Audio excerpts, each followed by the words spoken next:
Sand box omelette. मार्कापुर नाम के गांव में लड्डू नाम का एक आलसी रहता था। वो हमेशा खाना खाता और सोता रहता था। उसके माँ बाप भगवान को बहुत मानते थे। एक दिन उनके घर बहुत सारे जोगी खाने पर आए। उसके माँ बाप ने उनको अच्छे अच्छे मिठाई के साथ साथ खूब स्वादिष्ट भोजन करा रहे थे। ये देखकर लड्डू, अरे वाह, इन जोगियों के तो ठाठ हैं, भगवान के नाम जपते हैं और स्वादिष्ट भोजन करते हैं। यूं बिना काम किए मुझे अगर खाना मिल जाए तो कितना अच्छा होगा। अगले दिन अपने पिताजी से, पिताजी मैंने तय कर लिया है कि मैं जोगी बन जाऊंगा, मैं जोगियों में शामिल हो जाऊंगा। ये क्या कह रहे हो बेटा, तुम जोगी बन जाओगे? राम राम, ये विचार तुम्हें कैसे आया? हाँ पिताजी, मुझे ना रोकिए, मुझे ये साधारण जिंदगी नहीं जीना है। मैंने तय कर लिया है कि मैं अपनी जिंदगी भगवान की सेवा में ही अर्पित कर दूंगा, मुझे ना रोकिए। यूं वो स्वामी जी के आश्रम के पास पहुंचा। वहाँ एक बड़ा फेंसिंग और सिक्योरिटी गेट था। वहाँ के सिक्योरिटी वाले से, क्यों भैया, ये कोई सेंट्रल जेल है क्या? इतना बड़ा फेंसिंग क्यों रखा है? एक बार अंदर गए तो बाहर ना जाओ, इसीलिए ऐसा प्रबंध किया है। अंदर जाइए, आप खुद ही जान जाएंगे। अंदर स्वामी जी से मिला और उन्हें सब कुछ बताया। बहुत खुशी हुई बेटा, इस छोटी सी उम्र में तुम जोगी बनना चाहते हो, ये तो बहुत बड़ी बात है। इस आश्रम में तुम्हारा स्वागत है। तो फिर देर किस बात की स्वामी जी, जल्दी से मुझे जोगी के यूनिफॉर्म दे दीजिए, मैं तैयार हो जाता हूँ। जल्दी ना करो बेटा, इस आश्रम के कुछ नियम हैं, वो सब तुम्हें जानने के लिए थोड़ा टाइम लगेगा। मैं तुम्हें बताऊंगा कि तुम्हें जोगी के वस्त्र कब देना है।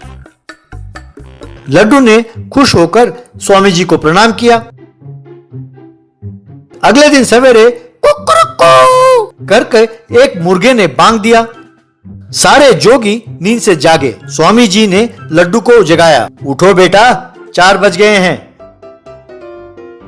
ओहो, अभी 4 ही तो बजे हैं, 1 घंटा और सोने दीजिए स्वामी जी।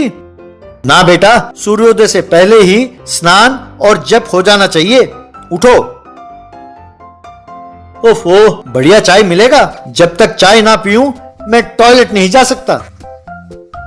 यहाँ ऐसा कुछ भी नहीं मिलेगा बेटा, जल्दी चलो, नहा लो, फिर अल्पाहार करना है, कहकर चला गया। चलो कोई बात नहीं, अल्पाहार तो है, सोचकर ठंडे पानी को सिर पर डालते ही, ये क्या स्वामी जी, यहाँ गीजर वीजर कुछ नहीं है क्या, या फिर खराब हो गया है? अब पानी इतना ठंडा है, यहाँ गर्म पानी नहीं है क्या? यहाँ गर्म पानी नहीं है बेटा, ऐसे आराम की आदत डाल लेंगे तो हम जोगी कैसे बनेंगे? बाद में लड्डू लाइन में खड़ा था। एक स्वामी जी सबको 1 गिलास दूध और 1 केला बांट रहा था। अपने आगे खड़े स्वामी से लड्डू, अल्पाहार कहा था, यहाँ इडली डोसा पूरी जैसे चीजें नहीं देते हैं क्या? वो सब उन साधारण लोगों के लिए है बेटा, जो अपनी इच्छाओं पर काबू नहीं कर सकते। हम जैसे साधुओं के लिए नहीं। जल्दी खाओ, ग्राम सेवा के लिए जाना है। बाद में ग्राम सेवा के अंतर्गत सब साधु जमीन को खोदकर उसे समतल करने लगे। लड्डू बेटा, तुम यूं खाली क्यों बैठे हो? जल्दी करो बेटा, ये खत्म करके दोपहर का भोजन करके एक और बाग में जाना है। खाने में लड्डू, स्वामी जी सिर्फ 1 रोटी और अचार बस, बाकी सब्जी कहाँ है? यहाँ बस यही मिलता है बेटा, कम खाकर ज्यादा काम करना चाहिए। पर आपको एक घर में खूब बढ़िया भोजन खाते हुए देखा था मैंने। अच्छा, वो जब हम देशाटन के लिए निकलते हैं तो भक्तजन प्यार से जो खिलाते हैं तो हम उनका दिल रखने के लिए खा जाते हैं। तो फिर चलिए हम देशाटन पर निकलते हैं स्वामी जी। साल में सिर्फ 2 दिन हम निकलते हैं देशाटन पर। इस साल वो 2 दिन पूरे हो गए बेटा, अब अगले साल तक कोई देशाटन नहीं। मैं यहाँ ये सोचकर आया था कि यहाँ आराम है, पर यहाँ तो खाना कम और काम ज्यादा हो रहा है, और नॉन वेज के लिए मेरी जीभ तरस रही है। कुछ ना कुछ करके कम से कम ऑमलेट तो खाना होगा। बाद में एक टोकरी के नीचे से मुर्गी के अंडे चुराया।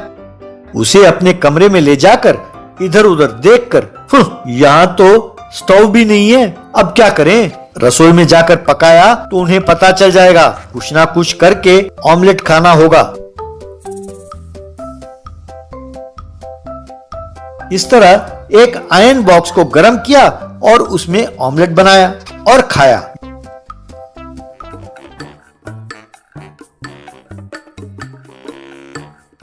यूं हर रोज अंडे चुराकर ऑमलेट बनाकर खाने लगा और खुश रहने लगा। Magical ring. दीवानापुर नाम का एक गांव था। वो जंगल के पास होने के कारण उस गांव के लोग जंगली लोमड़ी, बाघ और कई जंगली जानवरों को लाकर उन्हें पालते थे। कोई नया व्यक्ति उस गांव में आता तो उन जानवरों को उन पर छोड़कर उन्हें डराते थे या सताते थे। उसी गांव में प्रकाश नाम का एक व्यक्ति रहता था। क्योंकि वो शहर में जाकर पढ़कर आया था तो उसे ऐसी हरकतें अच्छी नहीं लगती थी। एक दिन प्रकाश ने गांव वालों को बुलाकर, देखिए आपके इन हरकतों की वजह से हमारे गांव में कोई भी नहीं आता। इसका नतीजा ये है कि हम और सारा गांव को बहुत नुकसान उठाना पड़ रहा है। बाहर की दुनिया ऐसी नहीं है। आपके बदलने का समय आ गया है। वैसे भी हमारे गाँव का असली नाम श्री रामपुर है। ये सब भूल गए हैं। सब इस गांव को दीवानापुर कहकर ही बुलाते हैं। ऐसा ही चलता रहा तो हम लोगों का गुजारा होना मुश्किल हो जाएगा। इसीलिए सब अपने पास पाल रहे जंगली जानवरों को जंगल में छोड़ आइए। ये बात सुनकर गांव वालों में से एक, अरे बड़ा आया हमें नसीहत देने वाला, ये शहरी बाबू ये यूं बकवास कर रहा है, इसका मतलब ये है कि ये अपने गाँव का तौर तरीके भूल गया है। अरे बाघ के पूंछ देखकर घर के अंदर जाकर छुपने वाले शहरी की तू बढ़ाई कर रहा है। अरे इसके ऊपर छोड़ो भाग को। बस ये बात सुनकर गांव वालों ने अपने अपने जानवर प्रकाश पर छोड़ा। वो एक साथ प्रकाश के ऊपर झपटे। प्रकाश उनसे बचने के लिए भागने लगा और वे जानवर उसका पीछा करने लगे। गांव की सीमा लांघते ही वे सारे बाघ रुक गए। सीमा पार करने के बाद एक बाघ, अरे प्रकाश रुको रुको कहकर आवाज देने लगा। वो आवाज सुनकर प्रकाश रुककर मुड़कर देखा तो उसे उसके सामने एक बाघ दिखाई दिया। ये क्या, तुम इंसानों की तरफ बोल सकते हो? अरे मैं विष्णु हूं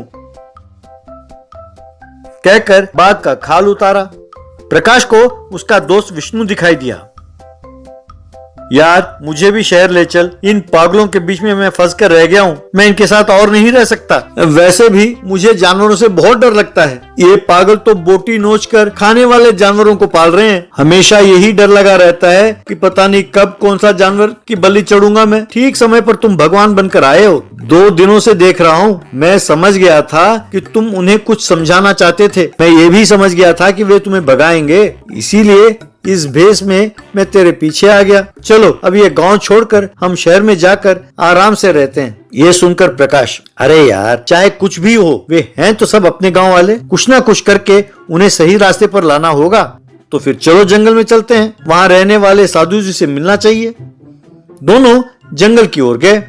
एक पेड़ के नीचे साधु बैठे थे। दोनों ने उन्हें प्रणाम किया, उनको अपने गांव के बारे में समझाया। ये सुनकर साधु, छोटे लकीर के सामने बड़ा लकीर खींचना चाहिए, तभी वे रास्ते पर आएंगे कहकर अपने हाथ को हिलाया तो एक जादुई रिंग प्रकट हुआ। वो रिंग लेकर विष्णु और प्रकाश दोनों फिर से दीवानापुर लौट गए। उन्हें देखकर गांव वालों में से एक, क्यों रे, अरे सवेरे तो जान हथेली पर लेके भाग रहे थे और ये बाघ के बेस में तेरे पीछे चला गया। अब दोबारा यहाँ आने की हिम्मत कैसी हुई? ये सुनकर विष्णु प्रकाश से, इन गांव वालों को भड़काने का काम इसी लोकेश का है, पहले इसे ठीक करते हैं। प्रकाश लोकेश से, अरे लोकेश अब तुम्हारे कपड़े उतार कर तुम्हें दौड़ाने आए हैं। चलो अगर दम हो तो अब भेजो तुम अपने बाघ को। तब लोकेश ने उन दोनों पर अपने बाघ को छोड़ा। वो बाघ उनकी ओर लपटने वाला था कि दोनों ने एक मैजिकल रिंग को उसके आगे कर दिया। बस वो बाघ एक हाथी में बदल गया। विष्णु उस हाथी से, वो देखो वो लोकेश ही तुम्हारा मालिक है, तुम्हें भूख लगी है ना, उससे कहो तुम्हें खाना खिलाए। अगर उसने नहीं खिलाया तो उसे तुम गन्ने की तरह चूस कर खा जाओ। ये बात सुनकर हाथी लोकेश के पास गया। उसे देखकर ही लोकेश, बाप रे ये तो पहाड़ जैसा है, इसे मैं पालूंगा कैसे? अरे तुम लोग देख क्या रहे हो, ये कोई जादू का रिंग है, तुम्हारे जानवर इन पर छोड़ दो तब इनके अकल ठिकाने आएंगी। तब गांव वालों ने अपने अपने जानवर उन दोनों के ऊपर छोड़ दिया। वे सारे जानवर हाथी के रूप में बदल गए। सब हैरान होकर देखने लगे। उनके देखते देखते एक हाथी का झुंड बन गया। अब खिलाओ इन्हें खाना या फिर तुम खुद खाना बन जाओ। ये बात सुनकर लोकेश विष्णु को मारने के लिए आगे आया, तो विष्णु ने वो रिंग आगे किया। तब प्रकाश ने उसे भी मैजिकल रिंग के अंदर से निकाल दिया। वो एक गोरिल्ला के रूप में बदल गया। लोकेश को देखकर विष्णु, अरे लोकेश, तू ऐसा और अच्छा लग रहा है यार, तू ऐसा ही बना रहे। ये सुनकर लोकेश, मेरे भाई, मैं तेरे हाथ जोड़ता हूँ, मुझे अच्छी सबक मिली है। अब से मैं जंगली जानवरों को नहीं पालूंगा, मुझे इंसान में बदल दो प्लीज। तब प्रकाश ने लोकेश को फिर से रिंग में से निकाला तो वो इंसान में बदल गया। देखो गांव वालों, दोबारा जंगल के जानवरों को लाकर पालने लगे तो आप लोगों को मैं चींटी और मच्छर में बदल दूंगा, फिर लोकेश और तुम्हें फिर से गोरिल्ला में बदल दूंगा। ये तुम्हारा काम है कि कोई फिर से जंगल से जानवर ना लाए, समझे? समझ गया, समझ गया। तब प्रकाश और विष्णु ने मैजिकल रिंग को देखकर, थैंक यू मैजिकल रिंग,